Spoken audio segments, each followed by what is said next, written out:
So again, welcome to a special pre-record of We Talk concerning Jillian Epperly's new book, The Evolution of the Jilly Juice Protocol.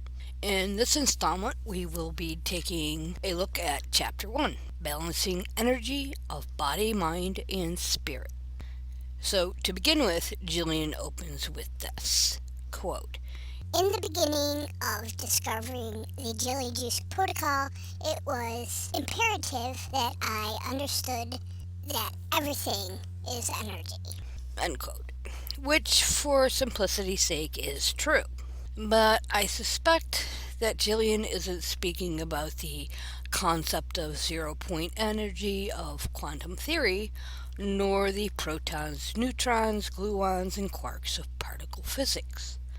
As we shall see, Jillian's apparent focus seems to be some sort of pseudo metaphysical woo, or as I used to call it, psychic bullshit.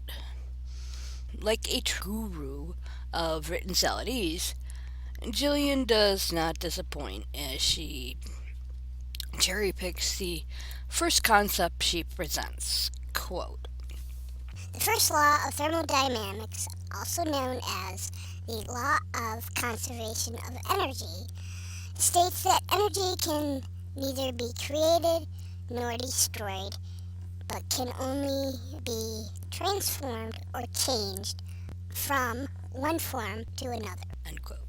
And she gives us a citation to a site called lumenlearning.com, which is a legitimate site, and I looked through some of their materials, and while it's not a over the top, encyclopedic type site, it gives you the basics. And this was in an article introducing the three laws of thermodynamic.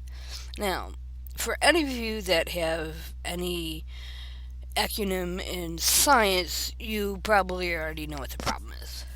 What Jillian ignores in her first citation, which, by the way, is the second paragraph of the first chapter, her source clearly states under key points, quote, the first law, also known as law of conservation of energy, states that energy cannot be created or destroyed in an isolated system, end quote.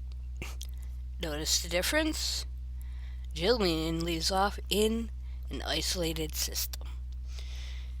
So her source then discusses the importance of a system and its surrounding.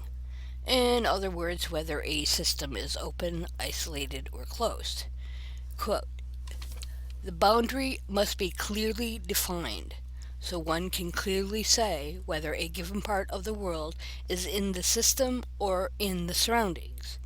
If matter is not able to pass across the boundary, then the system is said to be closed. Otherwise, it is open. A closed system may still exchange energy with the surroundings unless the system is an isolated one, in which case neither matter nor energy can pass across the boundary. End quote.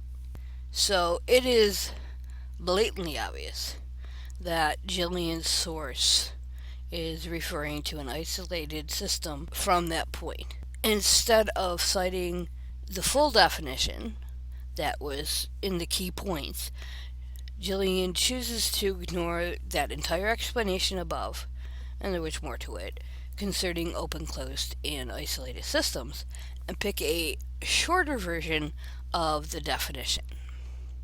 Now, you're thinking, okay, so what? Why is this important?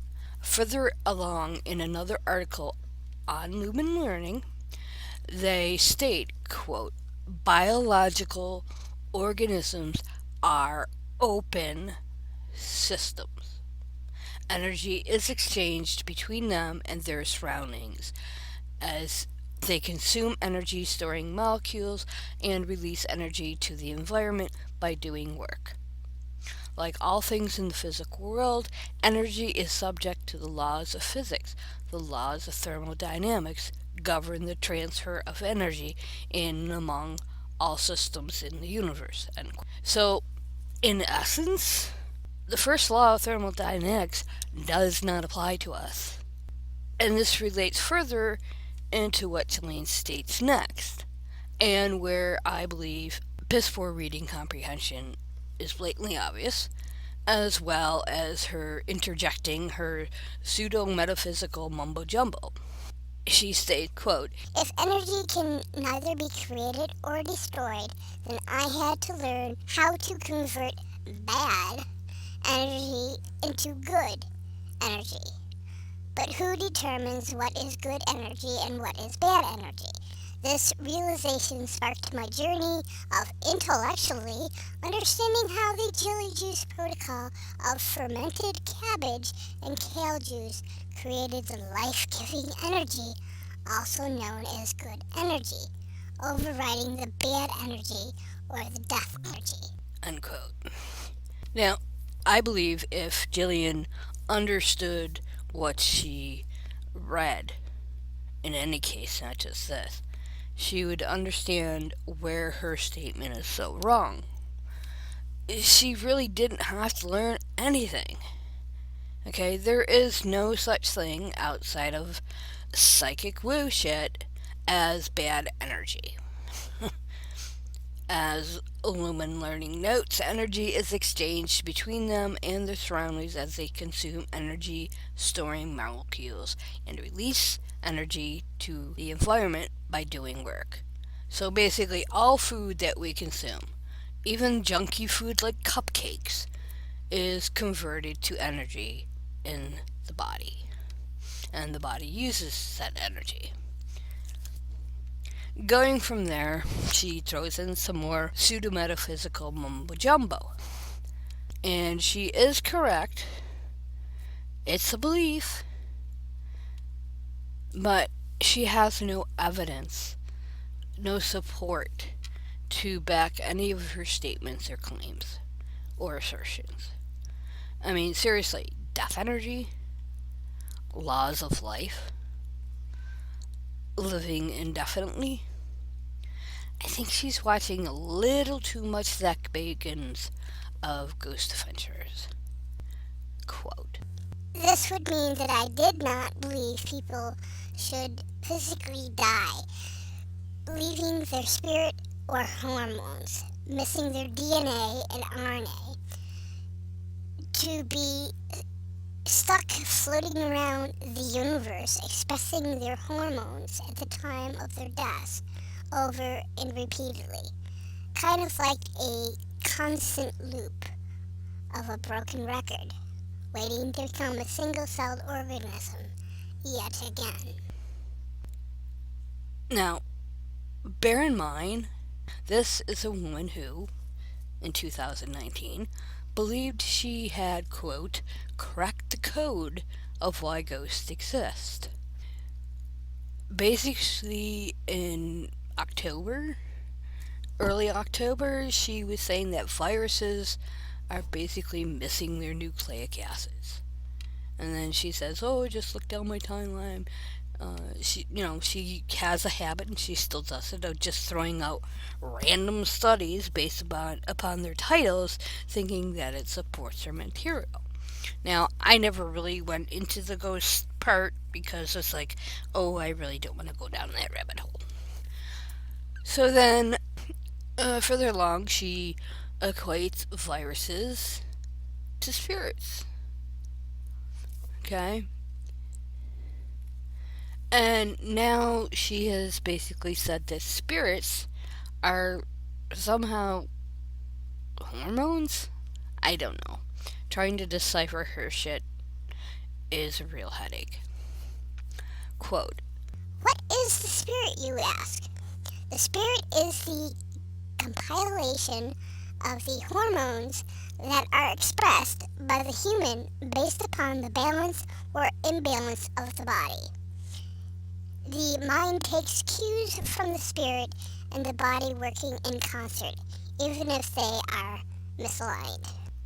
I have no fucking clue what that even means. And then, to finish the paragraph, Before I could even offer that as a possibility, I had to balance out and align my own body, mind, and spirit, with my body first being balanced out correctly. I'm still clueless. So, the last bit of the chapter is even more difficult to decipher. At first, she talks of cleaning out the cobwebs from her body, which, based on further reading, seems to be a reference to her belief in auto-intoxication, a point I debunked back in, well, 2017 or 18. I can't even remember when I wrote the article. Let me see if I can tell. 2018, November. Basically, it's a failed notion that she still clings to, as demonstrated by a really recent Facebook post of 2 days ago. She writes, quote, You could be carrying old microbiomes from years ago, which is fossilized poop, impeding your ability to adapt to the current microbiome. Update your microbiome. Do Jilly Juice. Release the old. In with the new. Stop hoarding old poop and your protruding belly. and she goes on to talk about waterfalls. It's a fairly long post. Where she finds the time to do this, I have no clue. Well, I do know she doesn't work. She basically sits on Facebook 7 to 12 hours a day. Anyways, once the cobwebs are cleared, she states her thinking became more clear, methodical, and relaxed. She concludes with this. Therefore, the body must be balanced, clear, and free from disparities to get reasonable thought processes and sensible hormonal manifestations. The expressions of the hormones at different times will cater to a life trajectory or a death trajectory.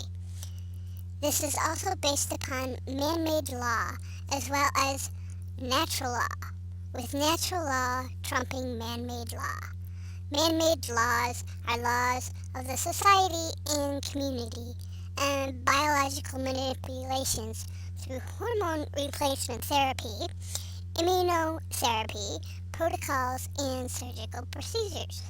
And then she adds this a little further down. Why is that?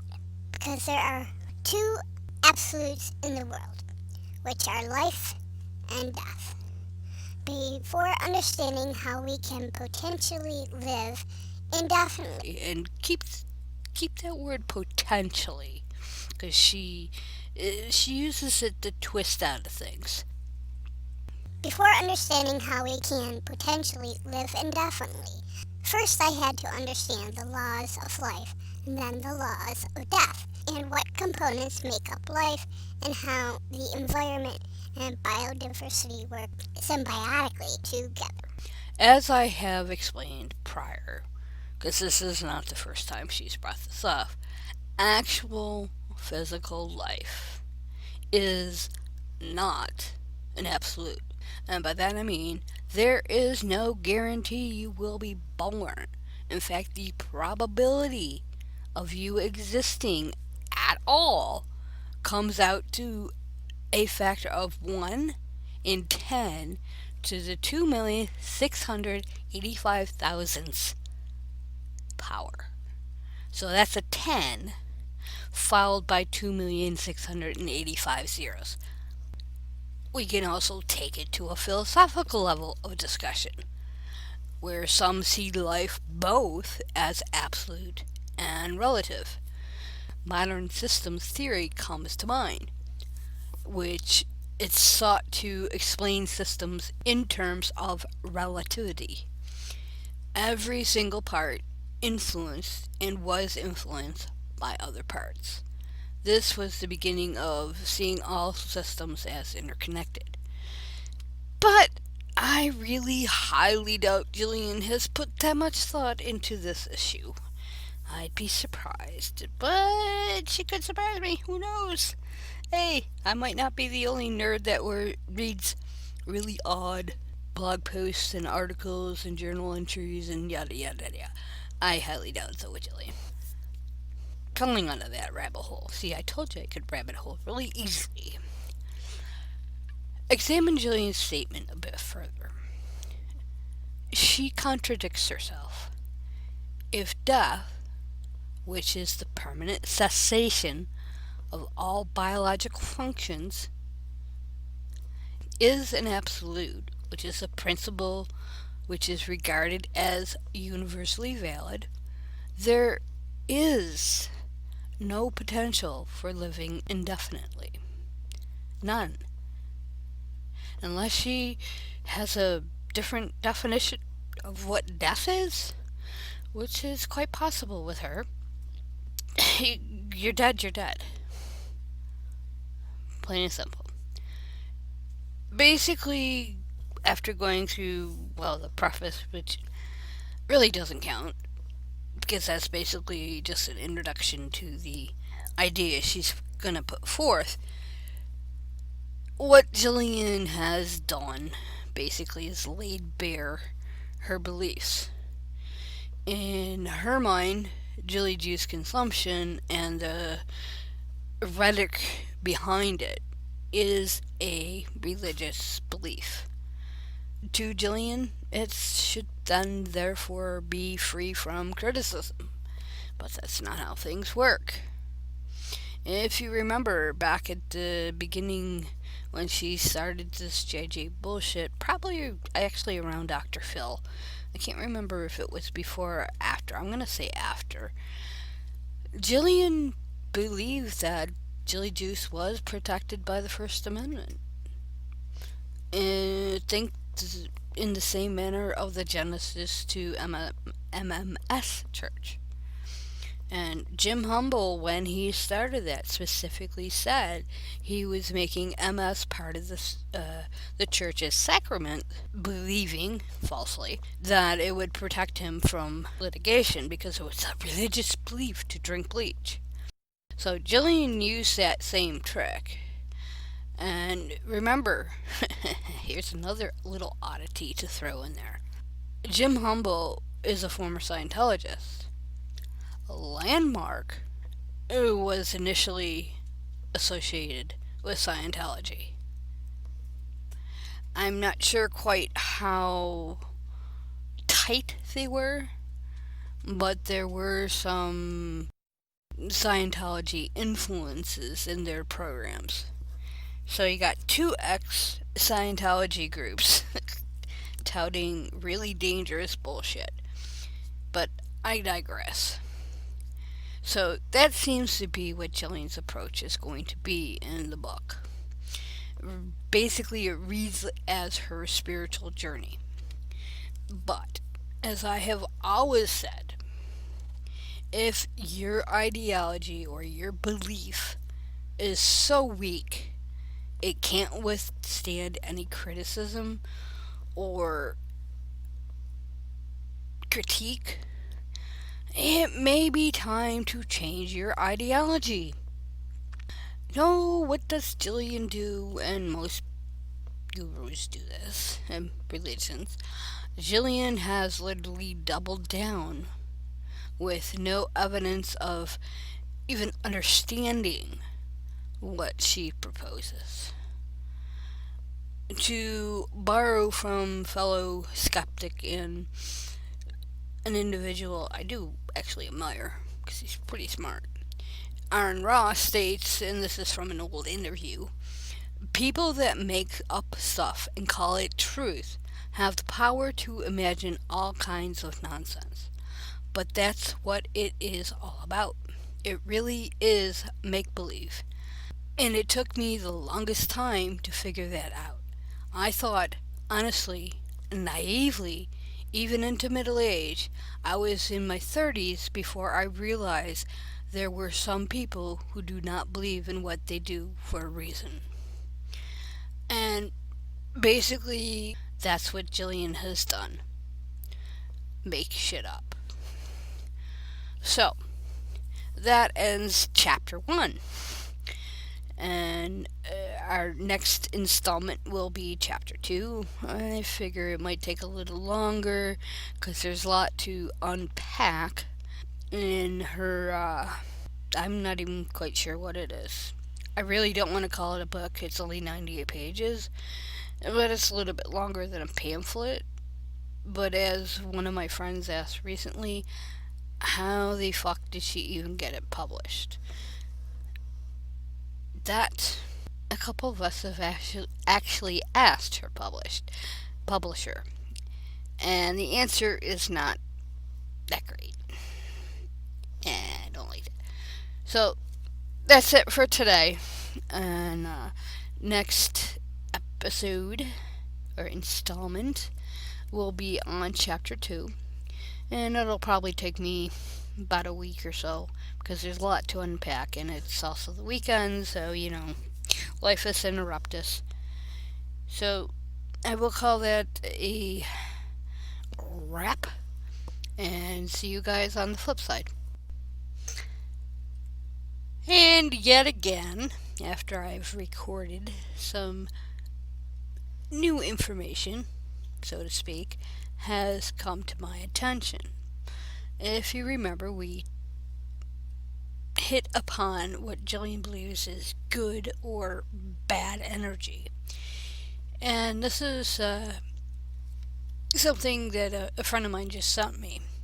The Large Hadron Collider at CERN is the most complex and sensitive particle physics experiment ever constructed. If it hasn't found evidence for some kind of new energy that alters your frequencies or alters your microbiome, allegedly fermented slop is not going to do it. Just something to think about.